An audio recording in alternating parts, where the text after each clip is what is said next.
এই পৃথিবীতে একজন পয়গম্বর জন্ম থেকেই জানতেন তিনি আল্লাহর নবী, তিনি হচ্ছেন এখনো মারা যান নাই, আল্লাহ পাক তাকে আসমানে তুলে নিয়েছেন, আবার তিনি আসবেন, দাজ্জালকে মোকাবেলা করবেন। সেই পয়গম্বরের নামটা কি বলেন? এই নবী ছাড়া কোন নবী জানতেন না আমি নবী হব, শিশুকালে কেউ জানতেন না এটা, কিন্তু তিনি জানতেন। কেন?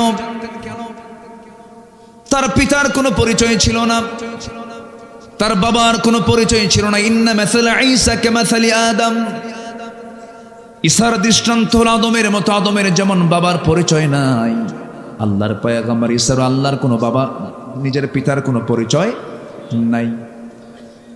কিন্তু ঈসা আলাইহিস সালাম যখন মার গর্ভে যখন ছিলেন, আল্লাহর ফয়সালা, পিতৃহীন সন্তান আল্লাহ তাআলা মারিয়ামকে দান করলেন, স্বামী ছাড়া সন্তান দিয়ে দিলেন। অসম্ভবকে সম্ভব করার একমাত্র যোগ্যতা রাখেন তিনি কে? আসতে বলবেন না, তিনি কে? আল্লাহ তাআলা। সন্তান ডেলিভারি হয়ে গেল, অনেক লম্বা কথা ছিল, শর্ট করে নিয়ে আসলাম। মারিয়াম বিনতে ইমরানকে আল্লাহ তাআলা বলেন, ইন্নাল্লাহ আস্তাফাকি ওয়া তাহহারাকি, হে মারিয়াম আমি তোমাকে নির্বাচিত করেছি, আমি তোমাকে নবীর মা বানাবো। তিনি বললেন কেমন করে সম্ভব? লাম ইয়ামসাসনি বাশার, কোন পুরুষ আমাকে স্পর্শ করে নাই, আমি কেমন করে মা হব? তাফসীরে এসেছে তিনি হাম্মাম খানার মধ্যে ঢুকেছেন, ফেরেশতা এসে তার জামার আস্তিনটা টান মারলেন, ফুৎকার দিয়ে দিলেন। আর একটা ব্যাখ্যায় পাওয়া যায় তিনি মুখটা হা করলেন, মুখের মধ্যে মুখ গহ্বরে ফুৎকার দেওয়া হলো, মিন্স বন্ধ হয়ে গেল। সন্তান পেটে চলে আসলো। 2 মাস 3 মাস 4 মাস যখন যেতে লাগলো, বাহ্যিক সিমটমটা প্রকাশ পেয়ে গেল। সবাই বলতে লাগলো, মারিয়াম এটা কেমন কথা, তোমার পেটের সন্তান কেমন করে আসলে, এত বড় অঘটন তোমার জীবনে কে ঘটায় দিল? তিনি বললেন, আল্লাহর কসম করে বলি, কোন পুরুষ আমাকে স্পর্শ করে না, আল্লাহ তাআলা আমাকে দান করেছেন। কেউ বিশ্বাস করে না। মারতে মারতে সেই বাইতুল আকসার 500 থেকে তাকে ঘাড় ধাক্কা দিয়ে বের করে দেওয়া হলো। সেই মহিলাকে, যে মহিলা আল্লাহ তাআলা এমন সম্মান তাকে দিয়েছেন, একমাত্র নারী পৃথিবীতে, যিনি দুনিয়াতে বসেই তিনি জান্নাতের খাবারগুলো খেয়েছিলেন। সেই মারিয়ামকে আল্লাহ তাআলা এত সম্মান দিয়েছেন।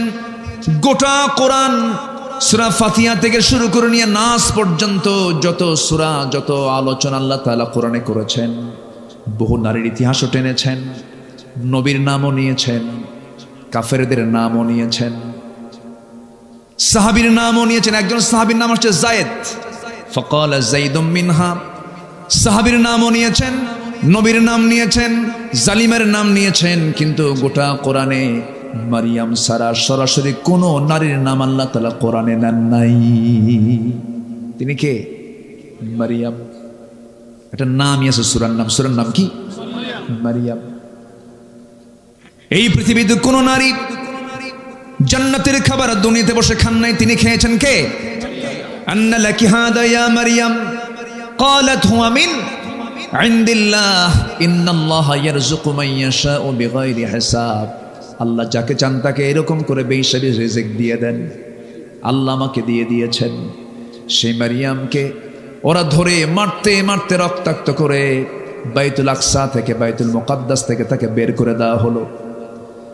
রক্তাক্ত হয়ে পড়লেন, যেদিকে চোখ চলে যায় সেই দিকে রওনা দিলেন, বাইলহাম উপত্যকার দিকে রওনা দিলেন। সন্তান ডেলিভারির সময় হয়ে গেল। 10 মাস যখন পূর্ণ হলো, কেউ তার পাশে নাই। এমন সময় আল্লাহর ফয়সালা, তিনি ঘুমন্ত অবস্থায় থাকলেন, শুকনো ডালের নিচে ঘুমালেন। ঘুম থেকে জাগা আপি দেখেন তার ডান পাশে সদ্য সন্তান ঈসা ভূমিষ্ঠ হয়েছেন। যেরকম সুবহানাল্লাহ। এই পৃথিবীতে 3 জন নারীর সন্তান ডেলিভারির সময় দুনিয়ার কোনো ধাত্রী প্রয়োজন হয় নাই। এর মধ্যে একজন হচ্ছেন ইব্রাহিম আলাইহিস সালামের জন্মের সময়। আল্লাহু আকবার। কোন নবী? ইব্রাহিম। আরেকজন হলেন মারিয়াম বিনতে ইমরানের সন্তান ঈসা আলাইহিস সালামের জন্মের সময় দুনিয়ার কোনো ধাত্রী প্রয়োজন হয় নাই। আরেকজন হলেন কোন কেউ নন, তিনি হচ্ছেন জনাবে মুহাম্মদুর রাসূলুল্লাহ সাল্লাল্লাহু আলাইহি সাল্লামের জন্মের সময় ধাত্রীর কোনো প্রয়োজন হয় নাই। আমার নবীজির জন্ম হলো নবীজির জন্ম হওয়ার সঙ্গে সঙ্গে আমিনার কান্না বাড়তে লাগলো। মা আমিনা শুধু কান্দেন আর কান্দেন। সন্তান জন্ম নিলে মা তো খুশি হওয়ার কথা, কিন্তু সন্তান জন্ম নেওয়ার পর যে সবচেয়ে বেশি খুশি হবে সেই খুশি হওয়ার মানুষ তো আগেই নাই, আগেই দুনিয়া থেকে বিদায় নিয়েছেন। আমার নবীর বাবা আব্দুল্লাহর ইন্তেকাল হয়ে গেছে। মা আমিনার ঘরে আলো চলে আসছে, কিন্তু আমিনার মুখে কোনো হাসি নাই। আমিনার চোখ বেয়ে শুধু দর দর করে পানি পড়ে। আবু তালেব একদিন স্মৃতিচারণ করতে নিয়ে বলতেছে, ভাতিজা মোহাম্মদ শোনো, তুমি আল্লাহর নবী আমি বিশ্বাস করি, কিন্তু ঈমান আনতে পারতেছি না, ঈমান আনতে পারতেছি না। তুমি আল্লাহর পয়গম্বর আমার বিশ্বাস হয়, একটা স্মৃতিচারণ করি। ও আমার ভাতিজা মুহাম্মদ বিন আব্দুল্লাহ শোনো, তোমার যেদিন জন্ম হলো আমি খুব খুশি হয়েছিলাম। আমি তোমাকে দেখেছি, প্রত্যেক দিন তোমাকে দেখতে যাই, তোমার মার কাছে তুমি কোলে বসে থাকো। কিন্তু একদিন পূর্ণিমা রাতে যে দেখলাম তোমার মা তোমার সামনেই নাই, খেলা হাওমাও করে কান্দে। তোমার পাশে কেউ নয়, তুমি একা একা চাঁদনি রাতের চাঁদনি আকাশের নিচে তোমাকে শুয়ে রেখেছে। তুমি একা একা চাঁদনি রাতের সেই চাঁদের দিকে তাকায় তাকায় তুমি একা একা শুয়ে আছো, তোমার মা কাছে আসতেছে না। সেই সময় আমি লক্ষ্য করে দেখলাম, ভাতিজা মুহাম্মদ তুমি চাঁদের দিকে তাকাচ্ছ, তোমার হাত ডান দিকে নাও, চাঁদও ডান দিকে যায়। তোমার হাত বাম দিকে নাও, চাঁদও বাম দিকে যায়। যখন তুমি তোমার দুই হাতটা দিয়া যখন নিচের দিকে টান মারো, চাঁদটাও কাছাকাছি চলে আসে। ও ভাতিজা মুহাম্মদ, আমি কি ভুল দেখছি না সঠিক দেখেছি? সঙ্গে সঙ্গে রাসূল বলছেন, চাচা আমার জন্মের পূর্বেই বাপ ইন্তেকাল করেছেন। আমার মার তো কষ্ট, আমার মা আমাকে কোলে নিলেই স্বামীর কথা মনে হয়ে যায়, বারবার হাওমাও করে কান্দে। আমার মামার কাছে আসতে পারে না, সেই জন্য আল্লাহ রাব্বুল আলামিন ওই সময়টা আকাশের চাঁদ আমার জন্য খেলনা বানায় দিয়েছিলেন। জোরে বলি সুবহানাল্লাহ। মা আমিনা বলেন, আমার শিশু মুহাম্মদ যখন আমার গর্ভে ছিল, সেই গর্ভে থাকাকালীন আমি যখন কলসি ভরে যখন পানি আনতে যাব, কলসি হাতে নিয়েছি, যখন কূপের ধারে যেতাম দেখতাম উপচে পড়ে কূপের পানিগুলো পড়ে পড়ে যাচ্ছে। আমার দড়ি লাগতো না, টেনে পানি তোলা লাগতো না, উপচে পড়া পানি কূপের উপর দিয়ে সব ভেসে ভেসে পড়তো। মা আমিনা যখন রাস্তা দিয়ে হাঁটতেন, গোটা রাস্তা সুগন্ধে ভরপুর হয়ে যেত। বলা হলো, আমিনা তুমি রাস্তা দিয়ে হাঁটলে পরে সুগন্ধে ভরপুর হয়ে যায়। তার শাশুড়ি অর্থাৎ আমার নবীর দাদি বলতেছিলেন, তুমি যে রাস্তা দিয়ে হাঁটো এরকম সুগন্ধি ইউজ করো কেন, এটা তো উচিত না। মা শোনেন, আমার শিশু মুহাম্মদ যখন গর্ভে আসে, আমার শরীর থেকে সুন্দর সুঘ্রাণ শুরু হয়েছিল। যেরকম সুবহানাল্লাহ। তিনজন নারীর সন্তান ডেলিভারির সময় চুল পরিমাণ তারা কোনো কষ্ট ফিল করেন নাই, তারা টেরই পান নাই। আটা থেকে চুল টান দিলে যেমন টের পাওয়া যায় না, তাদের জন্মের সময় তাদের মারা তেমন কোনো টের পান নাই। ঈসা আলাইহিস সালাম ভূমিষ্ঠ হলেন, ঘুম থেকে জাগা পেয়ে দেখেন সদ্য সন্তান ঈসা আলাইহিস সালাম হাত পা নড়াচড়া করছেন। সন্তানকে কোলে নিলেন, আদর করলেন, স্নেহ দিলেন, চুমু দিলেন। গাছের দিকে তাকায় দেখেন শুকনো ডালটা সবুজ শ্যামলে রূপান্তরিত হয়েছে, ফলগুলো টসটসে পাকা পাকা ধরে আছে। ফলগুলো পারলেন, খেলেন, জীবনের শক্তি ফিরে পেলেন। কেউ তার পাশে নাই, দুধ পান করাচ্ছেন। 3টা দিন 3টা রাত চলে গেছে। বলা হলো, মারিয়াম মানুষের মাঝে চলে যাও, বাইতুল আকসায় চলে যাও, তোমাকে যেতে হবে। তিনি বলেন, কেমন করে যাব?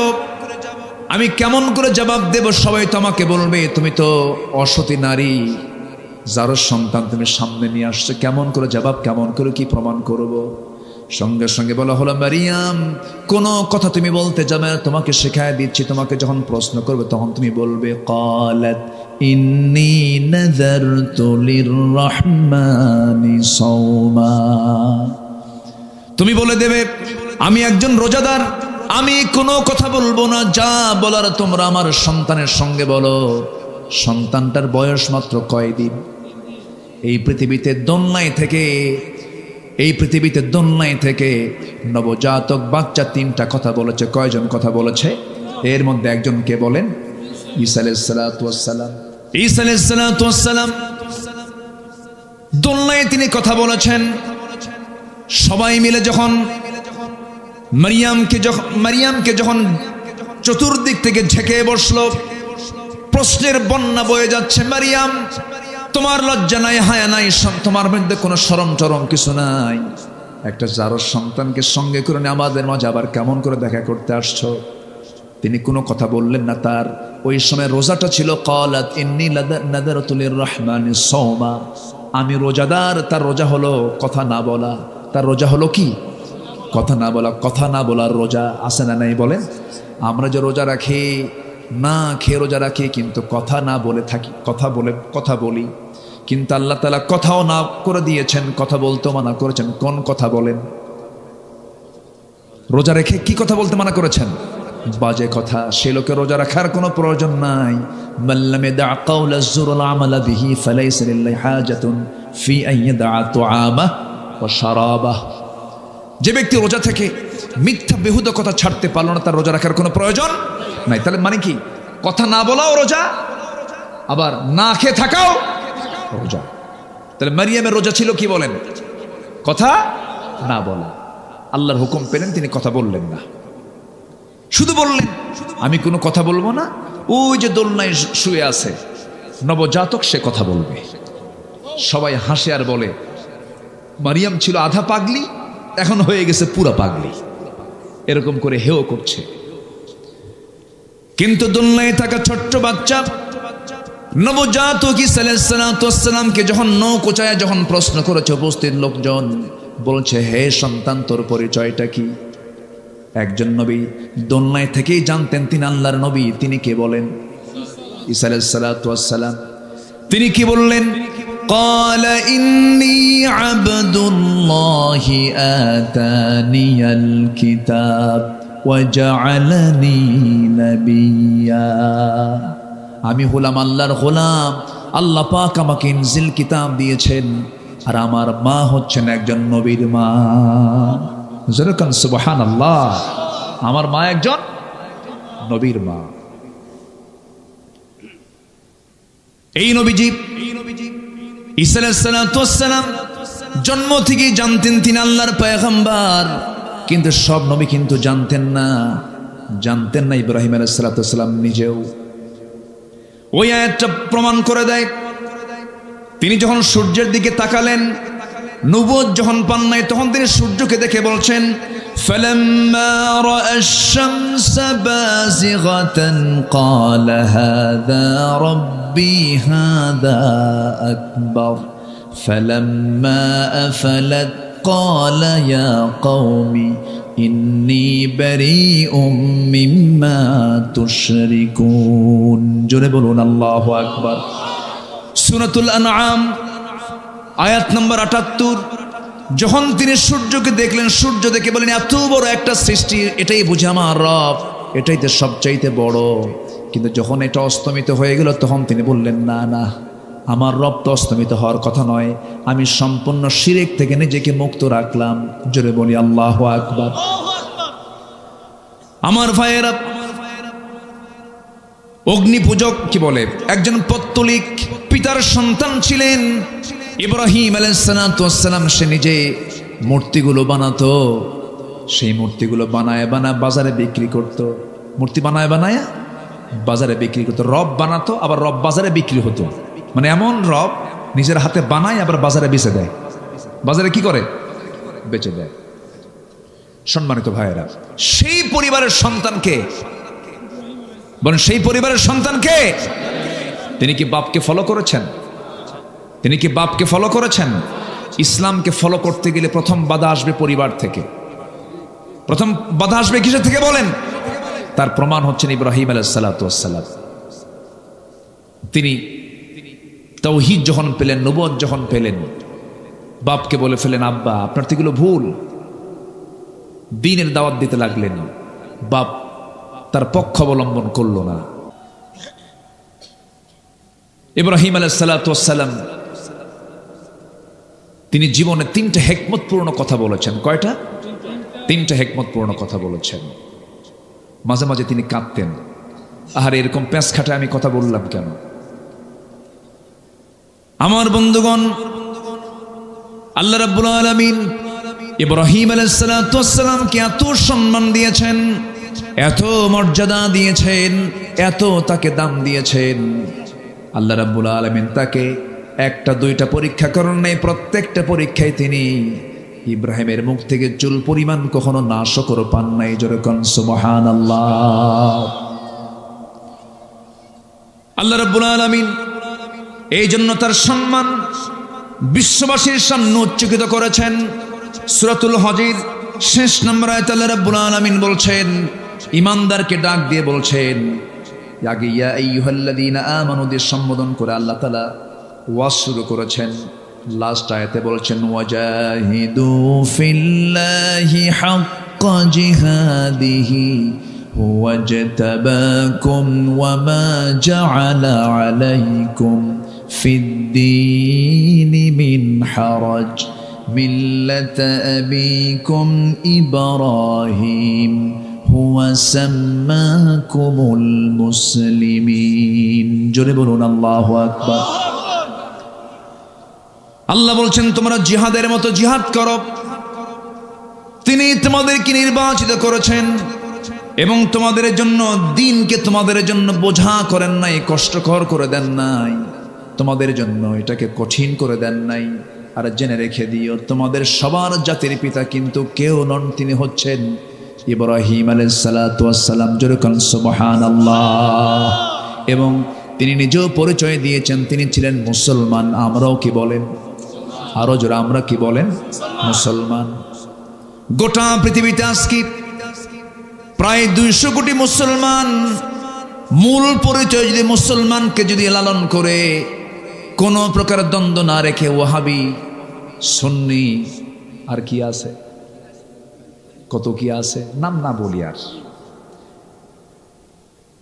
এই সমস্ত গ্রুপিং না করে যদি আজকে মুসলমান যদি একটা প্ল্যাটফর্মে আসতো, গোটা পৃথিবীর বাতিল শক্তি সব সাগরে হাবুডুবু খেত। ঠিক কিনা? সব হাবুডুবু খেত। কিন্তু ফেরকা আমাদেরকে শেষ করে দিল। ইব্রাহিম তিনি মূর্তি ভাঙ্গেন, আর আমরা মূর্তির পক্ষে কথা বলি। ঠিক কিনা? যদি কোথাও ডিসপ্লে করা, কোনো মূর্তিকে সাজানো, হ্যাঙ্গিং করা, কোনো ছবিকে হ্যাঙ্গিং করা, এরকম যদি কোনো সাজানো, যদি এটা যদি ইসলাম সম্মতই হতো, পৃথিবীর সবচাইতে বড় স্ট্যাচু নির্মাণ হতো আমার নবীর স্ট্যাচু। আছে? আমার নবীর কোন স্ট্যাচু আছে? নাই। আর কি প্রমাণ চাবেন আপনি? সম্মানিত ভাইয়েরা, সম্মানিত বন্ধুগণ, আল্লাহ তাআলা ইব্রাহিমকে অনেক পরীক্ষা করেছেন, সন্তান দিয়েছেন, আবার সন্তানকে কোরবানি করতে বলেছেন কে? তিনি কি মানা করেছিলেন? তার খাতনা হয়েছিল কত বছরে? তার খাতনা করে দিল কে? নিজে। হ্যাঁ, কারণ ওই সময় তার সতরটা খুলবে কে? কন্ত তার সতর তো দেখার সুযোগ নাই কারো। আল্লাহ বললেন, ইব্রাহিম আমি তোমাকে গোটা জাতির জন্য পিতা বানিয়েছি, নেতা বানিয়েছি, তোমার একটা কাজ বাদ আছে, তুমি এই কামটা সারো। আল্লাহ কিভাবে সারবো? যাও জঙ্গলে যাও। সহি বর্ণনা, এটা হাদিসে আসছে। জঙ্গলে গেলেন, জঙ্গলে গিয়ে 22লা চেনেন? 22 যেটা ওই কাঠ মিস্ত্রিরা বগলের নিচে থুয়ে কাঠ কাটে, ওটাকে কি বলে মুরব্বীরা? কন 22লা না? 22লা। এরকম 22লা নিয়ে গেলেন তিনি আড়ালে, নিজের খাতনা নিজেই সম্পন্ন করলেন। এটাও কি একটা পরীক্ষা না? কন এটাকে ছোটখাটো পরীক্ষা? কন নিজেরটাকে নিজে সাইজ করা সম্ভব? কন আপনি কন সহজ না। আল্লাহ অর্ডার দিয়েছেন, করে ফেলছেন। কি পিতা আমাদের! যেরকম সুবহানাল্লাহ। অমিন যুররিয়াতি, আমার সব আওলাদরা, আমার সব সন্তানরা আমাকে ফলো করবে। হে আল্লাহ, তোমার হুকুম আমি পালন করলাম। বুড়ো হয়ে গেছেন, বাচ্চা হয় না। সারা আলাইহিস সালাতু ওয়াস সালাম তার প্রথম স্ত্রী, বাচ্চা নাই। তার তো জীবনে বিশাল বড় পরীক্ষা আসছিল, হলো রাষ্ট্রীয় পরীক্ষা একটা আসছিল তার জীবনে। কিসের জন্য? ওই যে মূর্তি। ওই সময় শিরকের সমস্যা ছিল বড় সমস্যা। প্রত্যেক পয়গম্বর যে যুগে এসেছেন সেই যুগের সবচেয়ে বড় সমস্যা দূর করার জন্য তারা আসছেন। মুসা আলাইহিস সালাম যে সময় আসলেন সেই সময় ছিল জাদুর সমস্যা। কিসের সমস্যা? সব জাদু মুজিজা দিয়ে শেষ করে দিলেন মুসা আলাইহিস সালাম, শেষ করে দিয়েছেন। জাতির পিতা ইসলামের সময় সমস্যা ছিল হলো শিরকের সমস্যা। এই সমস্যা তিনি দূর করলেন। দূর করতে গিয়ে সবাই বলল, ইব্রাহিম চলো আমরা শহর ছেড়ে এক মেলায় যাচ্ছি, যাবে তুমি? কে যাব না। কেন? ক্বালা ইন্নী সাকিম। কোরআনের আয়াত তো, সূরা সাফাত পড়েন। আমি তো আয়াতের রেফারেন্স এখন দেওয়ার সময় নেই আমার, যাব কখন? ক্বালা ইন্নী সাকিম, আমি তো অসুস্থ, আমি যেতে পারবো না। মানে কি অসুস্থ জানেন? মানসিক না, মানে তার অসুস্থতা হলো ভাঙবো কখন। কথা বললেন নাই?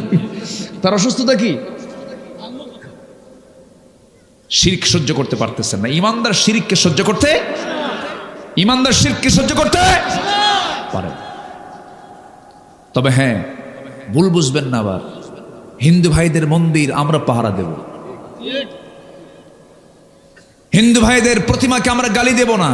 লা তাসুব্বুল আসনাম, তোমরা কোনো মূর্তিকে গালি দিও না। তোমরা তাদের মূর্তিকে গালি দেবে, তারা তোমাদের রবকে গালি দেবে।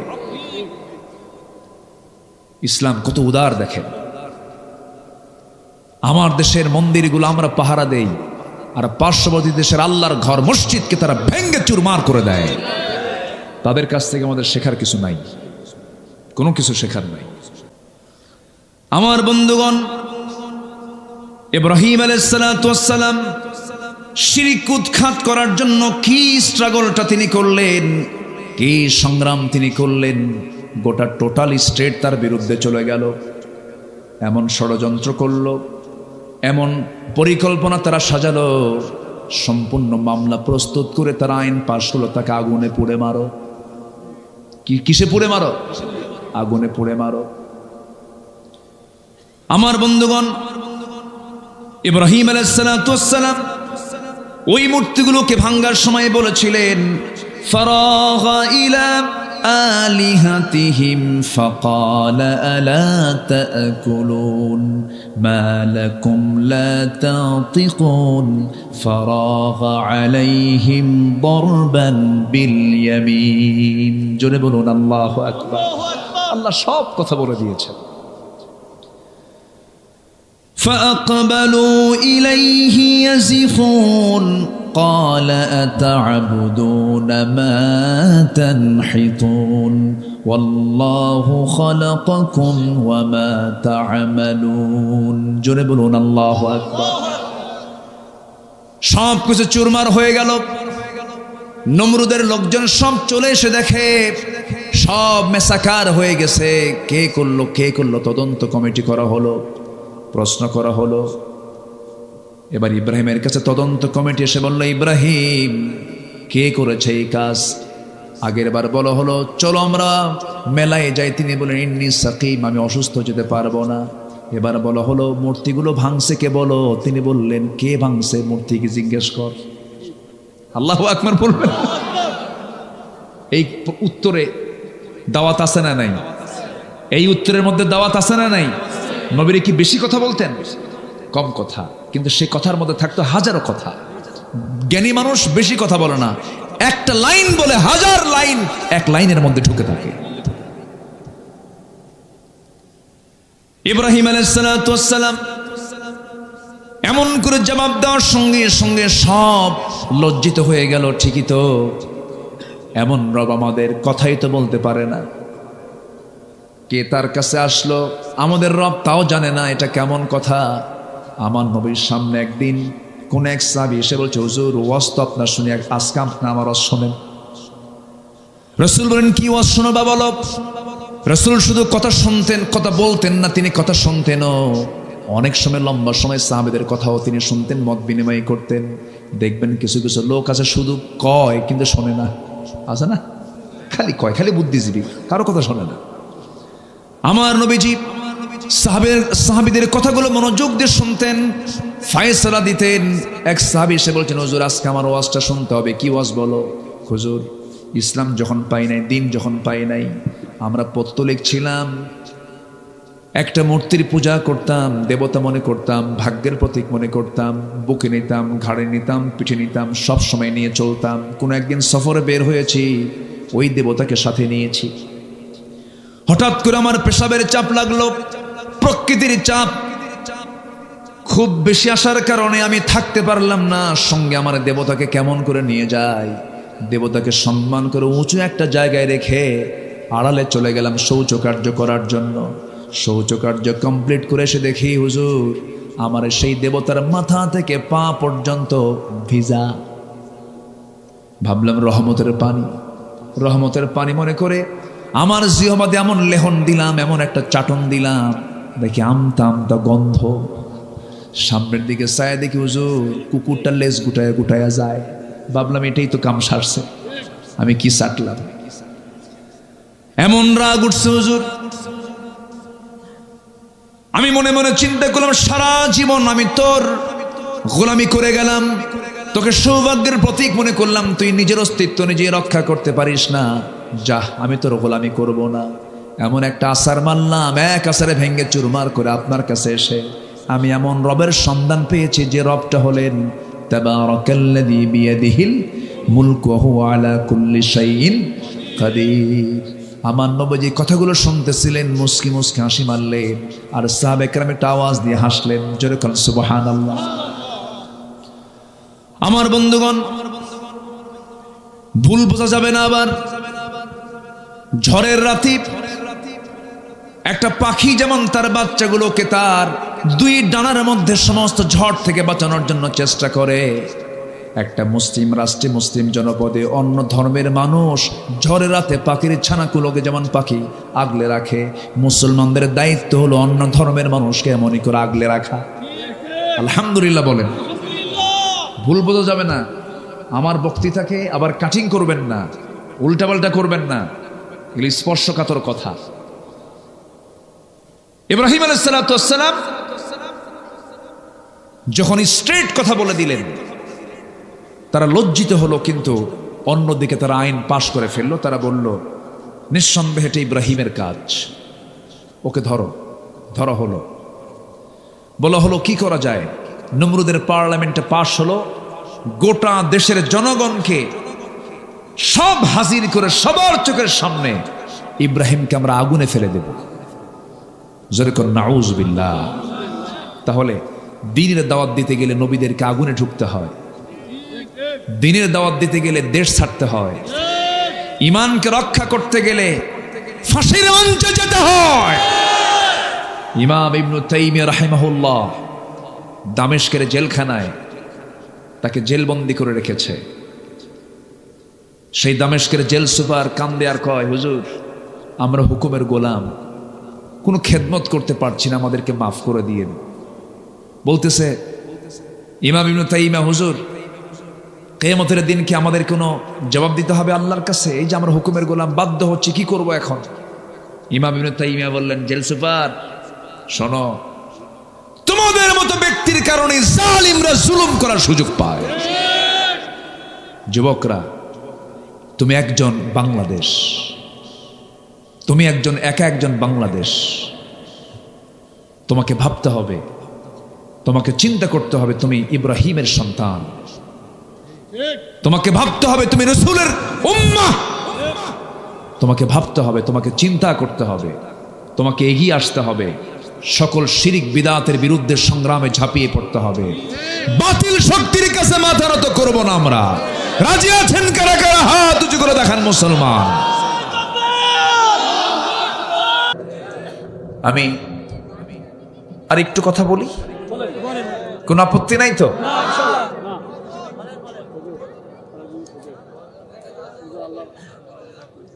কোন আপত্তি নাই তো আপনাদের? বলি আলহামদুলিল্লাহ। একটু থাকেন।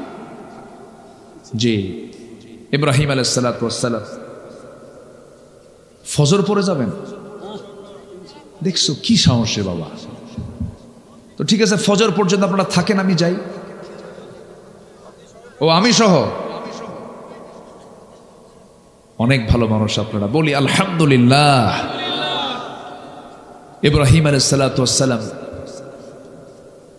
রাষ্ট্রীয় ষড়যন্ত্রের শিকার হলেন, শেষ পর্যন্ত তাকে পরীক্ষায় পড়তে হলো চূড়ান্তভাবে, সিদ্ধান্ত পাকাপোক্ত হয়ে গেছে। আগুনে ফেলবে, কে আগুনে ফেলতে পারে না। নমরুদ করলো কি, শয়তানের পরামর্শ নিয়ে চতুর্দিকে জেনার কাজ শুরু করে দিল। কিসের কাজ বলেন? জেনার কাজ শুরু করে দিল। এরপর চরকিতে হাত দেবে কে? কেউ ফেলতে পারে না। ইব্রাহিম আলাইহিস সালাতু ওয়াস সালাম দেখতে পেলেন তার জন্মদানকারী পিতা তাকে আগুনে ফেলার জন্য পিতা পর্যন্ত চরকিতে হাত দিয়েছে। চোখে পানি চলে আসছে, কাঁদতে কাঁদতে বলছে, আল্লাহ, আমার আব্বা, আমার জন্মদাতা, আমার আব্বা পর্যন্ত আমাকে আগুনে ফেলতে চায়, আল্লাহ তুমি আমাকে বাঁচাবে না? জোরে কোন সুবহানাল্লাহ। বাঁচিয়েছেন কে? আল্লাহ। আসতে বলেন, বাঁচিয়েছেন কে? আল্লাহ। এই দিকে লক্ষ্য করে আল্লামা ইকবাল বলেছেন, আসফি হুজু ইব্রাহিম কা ইমা पैदा आग कर सकती है एक अंदाज गुलिस्ता पैदा। আজ কোথাও যদি উদয় হয় ইব্রাহিমের মতো ঈমান করতে পারে অগ্নিকুণ্ডে খুবসুরত এক গুলিস্তান। জোরে বলুন আল্লাহু আকবার।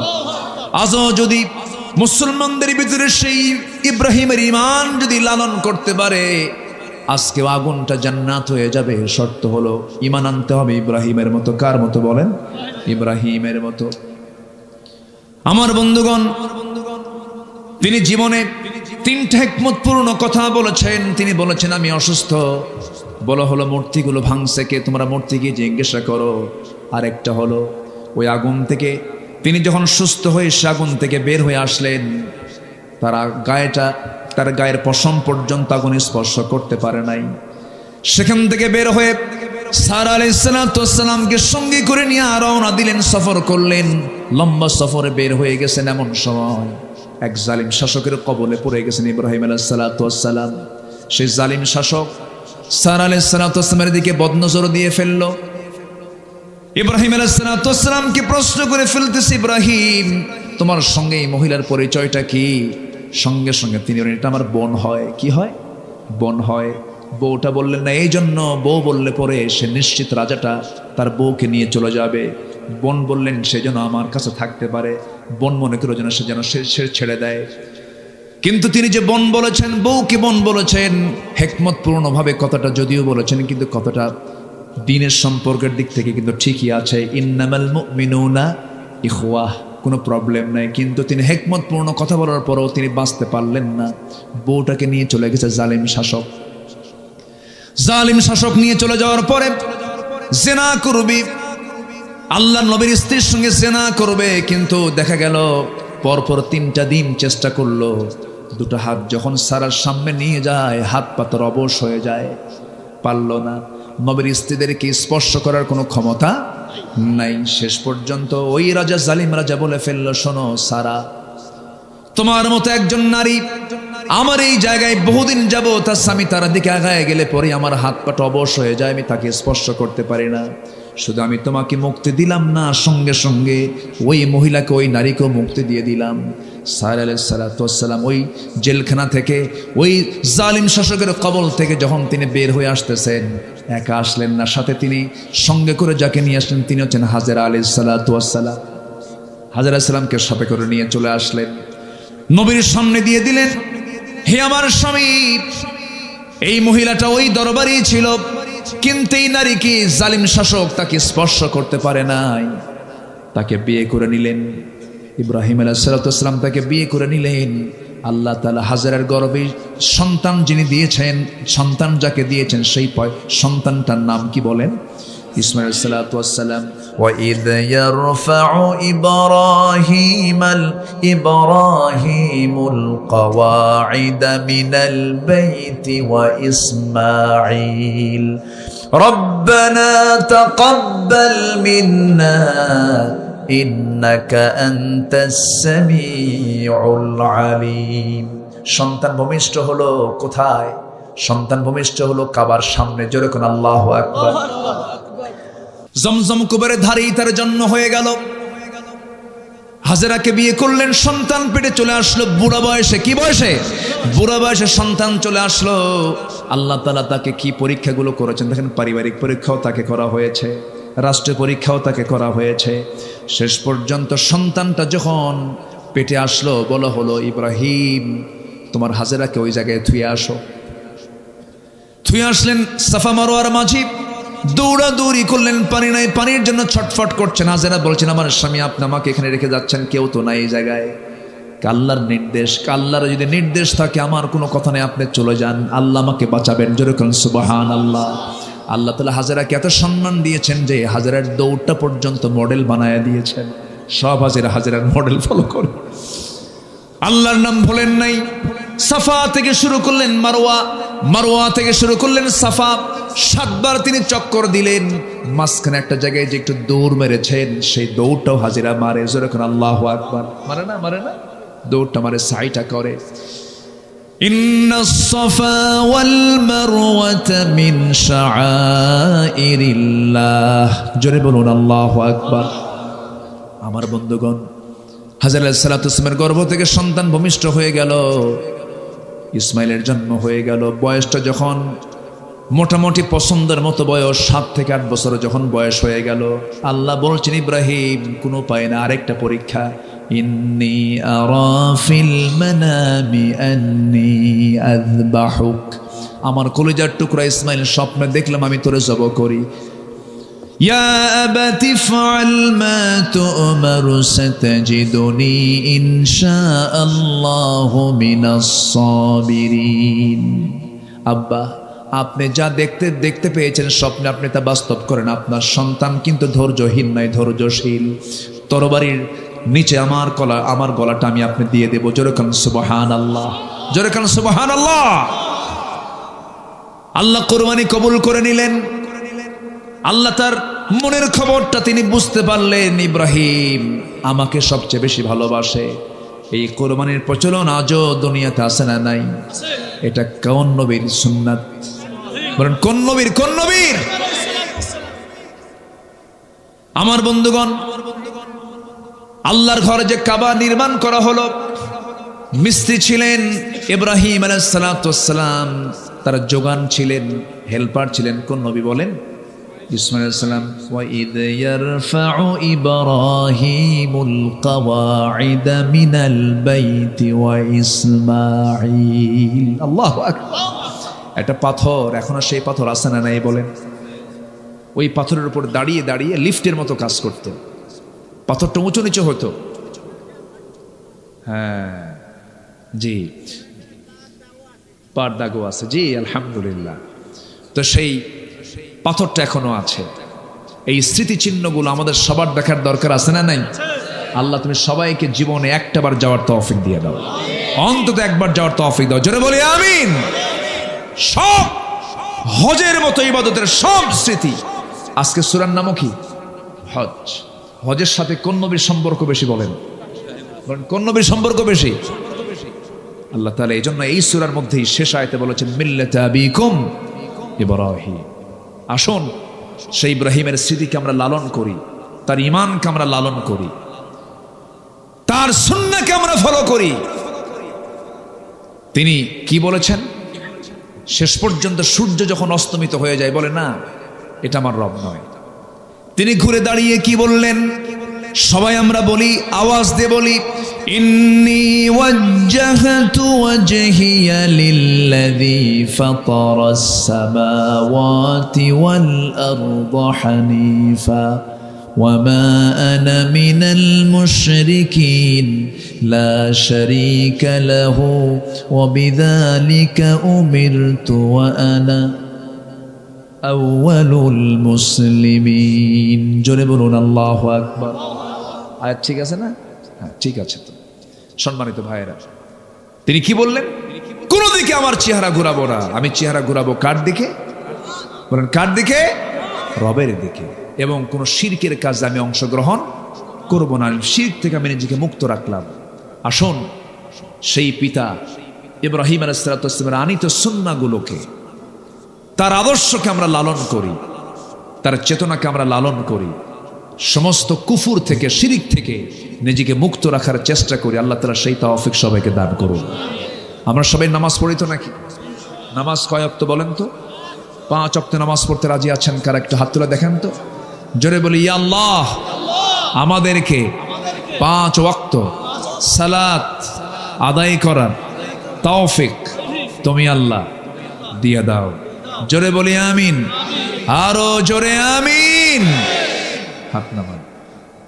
সম্মানিত ভাইয়েরা, মন তো চায় কথা বলি, রাতও হয়েছে অনেক, আর শেষ ক্লাসটা নেওয়া একটু কঠিন। আমরা যখন ছোটবেলায় যখন পড়তাম শেষ ক্লাস, প্রথম ক্লাস খুব মজা লাগে, শেষ ক্লাসের যখন স্যার ঢুকতো মনে হতো স্যার যাবে কখন, এরকম মনে হতো। শেষ ক্লাসটা নেওয়া একটু কঠিন। তো যাই হোক, আল্লাহ তাআলা যতটুকু সুযোগ দিয়েছেন বলেছি আমরা আমল করব। জোরে বলি ইনশাআল্লাহ। সবার কাছে আমি দোয়া চাই, সবাইকে আমার জন্য দোয়া করবেন না? আমিও দোয়া। আমার রবিউল ভাই কোথায়? পিছিয়ে পিছিয়ে থাকে কেন? আসেন। সম্মানিত ভাইয়েরা, এই ভাইটা এই মাহফিলের শুরু থেকে আজ পর্যন্ত কি স্ট্রাগল করে এই মাহফিলটা তিনি চালিয়ে যাচ্ছেন। আল্লাহ তুমি তাকে যোগ্যতার সাথে এই মাহফিলকে প্রতি বছর পরিচালনা করার তৌফিক তুমি আল্লাহ তাকে দিয়ে দাও। জোরে বলি আমিন। ওঠেন কেন? দোয়া করবেন না? দোয়া ছাড়া কি হয় বলেন তো? একটু বসেন, একটু বসেন, একটু বসেন। আমি জানি আপনার কষ্ট হচ্ছে, কিন্তু একটু কষ্ট করি, দোয়াটা আমরা করে যাই। আরেকটা ঘোষণা আমি আপনাদেরকে দিতে চাই, সেটা হলো, আমি বেশি লম্বা বলবো না, বেশি কিছু। একদিন আমরা সবকিছুর অনুকূল পরিবেশ ফিরে পাবো। আগামীকালকের মাহফিল, যেটা শেষ রজনীর যে মাহফিল, কোন একটা কারণে, আমি কারণটা আমি ব্যাখ্যা দিতে চাচ্ছি না। আকলমন্দ ইশারা বাসাত, সচেতন ব্যক্তির জন্য ইঙ্গিতটাই যথেষ্ট। আমি লম্বা কোনো ব্যাখ্যা না, এবং আপনি কোনো কারণ জিজ্ঞাসাও দরকার নাই। বুঝে নেন, সময় আসবে। আমার নবীজি 13 বছর মক্কার কাবার ভিতরে মূর্তি রেখেই তিনি সেজদা দিয়েছেন। যখন সময় হয়েছে সরিয়ে ফেলেছেন, ঠিক কিনা? আগামীকালকের মাহফিল কোন একটা কারণে, অনিবার্য কারণে স্থগিত করা হয়েছে। আগামীতে আবারও যদি সুন্দর পরিবেশ আমরা ফেরত যদি পাই, আগামীতে আবার আমরা মাহফিলের সৌন্দর্য ফিরে আনার জন্য, আমি তো মনে করি শেষ দিনের মাহফিলটা হলো একটা আলাদা সৌন্দর্য। যাই হোক, হয়তো আল্লাহ এর মধ্যে কোনো একটা কল্যাণ রেখে দিয়েছেন, নিহিত আছে, কোনো টেনশন নয়। আমার বিশ্বাস আগামীর সূর্য হবে ইসলামের সূর্য। জোরে বলি ইনশাআল্লাহ। খুব বেশি দিন সময় নেই, এই দিন আসবে, এই দিন আসবে, এই দিন আসবে। জোরে বলি ইনশাআল্লাহ। এই আশাবাদ কামনা করে আজকের মাহফিলের দোয়ার মধ্য দিয়ে এই বছরের গোল্ডেন টাচ মাহফিলের সমাপ্তির দিকে আমরা চলে যাচ্ছি।